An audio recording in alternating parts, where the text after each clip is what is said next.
so ɗum yawti bandiraɓe men julɓe on fof on calminama e kuuɓal.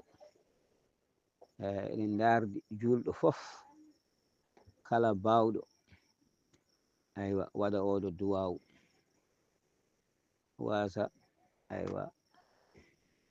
ceerno men o omo accite o arta e koreji makko, ɗum na newiɗo Allah. Joni noon goto fur yo jul darɗe ɗiɗi.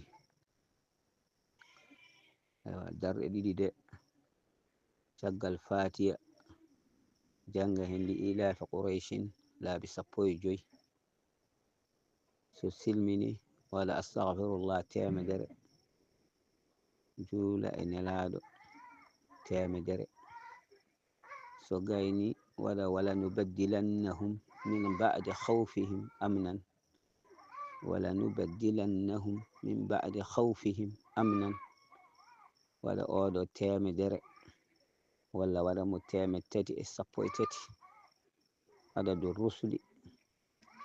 So gayni juula e nelaɗo oɗo salatu sallallahu ala muhammadin, sallallahu ala muhammadin, sallallahu ala muhammadin ujunnaje 5.